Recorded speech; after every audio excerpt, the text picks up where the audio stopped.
তো সোফাটা ঝাড়া হয়ে গেছে, আর এই যে রান্নাঘরে চলে আসলাম। তো বাসনটা উপর যেতে রাখা হয়ে গেলে গ্যাসটা মুছবো আর বাথরুমে যাব। আর আজকে দুপুরে বেগুন আলু দিয়ে ডিমের ঝোল করব।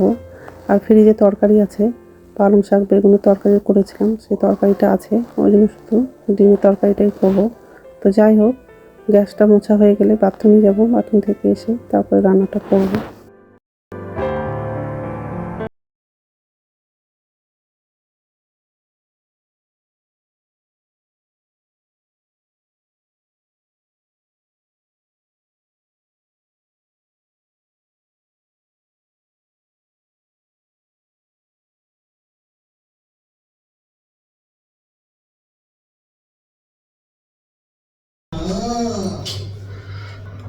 নমস্কার বন্ধুরা, ওয়েলকাম টু মাই চ্যানেল। তো বন্ধুরা, তোমরা কেমন আছো? আশা করি তোমরা সবাই ভালো আছো। তার একটা নতুন ভিডিও নিয়ে চলে আসলাম। আর সকালে সব কাজ করা হয়ে গেছে। বিছানা চাদরটা পাল্টাতে চেয়েছিলাম, তো পাল্টালাম না, কারণ বিছানা চাদর পাল্টালে অনেকটা দেরি হয়ে যাবে রান্নাটা করতে, ওই জন্য পাল্টালাম না। পরে যদি সময় পাই তাহলে পাল্টাবো চাদরটা। তো যাই হোক, ভাত হয়ে গেছে, এখন তরকারিটা রান্না করবো। আর আজকে বেগুন আলু দিয়ে ডিমের ঝোল করবো। তো ডিম আলুটা সিদ্ধ করলাম, আর বেগুনটা কাটাও হয়ে গেছে, আর বেগুনটা হালকা একটু ভেজে নিয়েছি।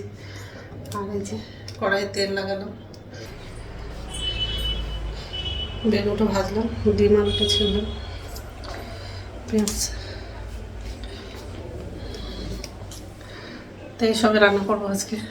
তো বন্ধুরা, প্রথম থেকে লাস্ট অব্দি ভিডিওটা দেখবা, ভালো লাগবে। আর ছেলে ডাল সিদ্ধ খেতে চেয়েছে, দেখি পারলে ডাল সিদ্ধটা করবো। ঠিক আছে।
আদা বাটা দিলাম,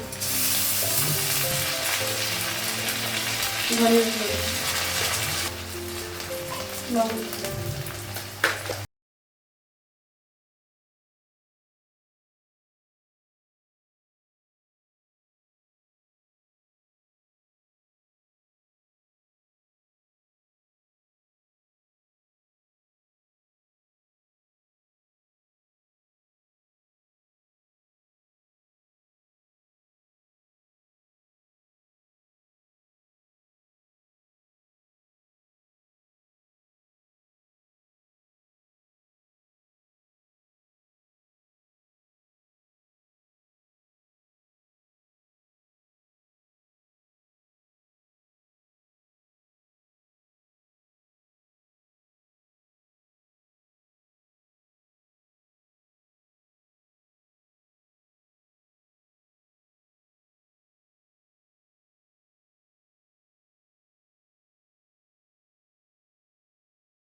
তো রান্না হয়ে গেছে, গ্যাসটা মুছলাম আর আমার জন্য চা করেছি।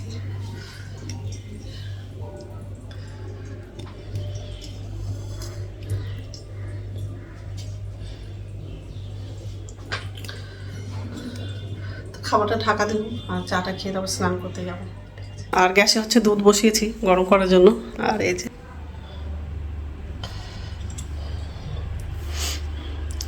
পালং শাকের তরকারিটা অল্প ছিল ফ্রিজে। গুড ইভিনিং বন্ধুরা, এখন সন্ধ্যা হচ্ছে 6টা বাজে আর সন্ধ্যা মতো দেখানো হয়ে গেছে। আর যে রান্নাঘরে আসলাম, নিচের ঝুঁতে বাসন আছে, বাসনটা উপর ঝুঁতে রাখবো আর আমার জন্য চা করবো। আর জলটা গরম করেছি।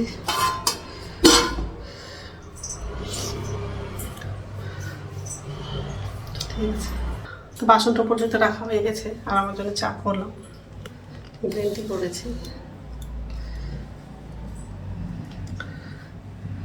করেছি। তো যাই হোক, এখন হচ্ছে খাবো। আর রাত্রে খাবার হচ্ছে রুটি করব। তো রাত্রে খাবারটা হচ্ছে দেরি করে করব। তো যাই হোক, তো বন্ধুরা আমার ভিডিওটা এখান থেকেই, আর একটা নতুন ভিডিওতে দেখা হবে।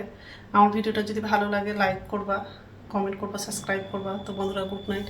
এখন চাটা খাবো, খেয়ে হচ্ছে ভিডিওটা এডিট করব, তারপরে রুটিটা করবো।